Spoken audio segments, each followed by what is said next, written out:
कुछ मकसदे हयात जरूरी है दोस्तों, कहना ये दिल की बात जरूरी है दोस्तों।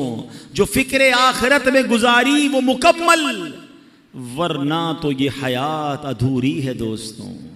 किस काम में जिंदगी गुजर रही है। एक बात याद रखिए, हम में से कोई यहाँ 15 साल, कोई 20 साल, कोई 30, कोई 50, कोई 60 साल का भाई बैठा है, लेकिन गौर कीजिए, कभी हमने गौर किया, मालूम करने की कोशिश की मुझे दुनिया में भेजा क्यों गया है।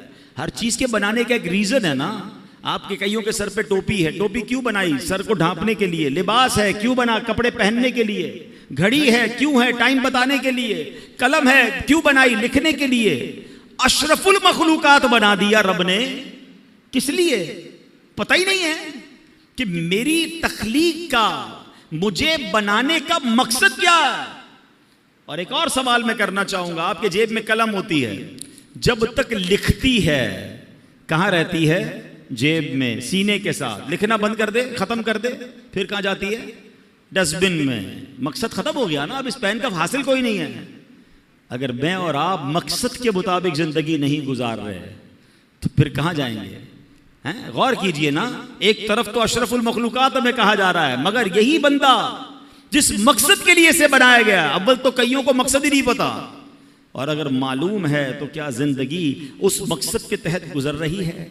अब मौलाना जलालुद्दीन रूमी बहुत मशहूर सूफी बुजुर्ग हैं, फरमाते हैं अगर तुम्हें बादशाह किसी खास काम के लिए भेजे, हैं? चले आज की जबान में कह दूं कि आपका कोई सेठ है, बॉस है, कहीं आप जॉब करते हैं, ठीक है ना, आपका अफसर है, आपको कहे खास काम है, फला काम करके आओ। आप वो काम करने निकले और रास्ते में बहुत सारे दूसरे काम करने लग जाएं, और पर्टिकुलरली जिस काम के लिए भेजा वो काम ही ना करें, तो बताइए वो बादशाह जो है या वो जो बॉस है, वो आपका अफसर है, वो खुश होगा या नाराज होगा? कि भेजा किस काम के लिए था? आपके सर वो उसको छोड़े बाकी बहुत सारे करके आया हूं। भाई उसके लिए तो भेजा ही नहीं था, जो काम करने भेजा था उधर गए ही नहीं, वो किया ही नहीं।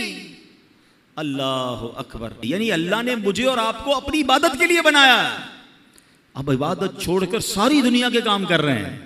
कईयों की नमाजें कज़ा हो रही हैं, कोई जनाब गुनाहों में पड़ा हुआ है, कोई अल्लाह की नाफरमानी में पड़ा हुआ है, रब की नाराजी वाले कामों में पड़ा हुआ है। क्या लौटना नहीं है?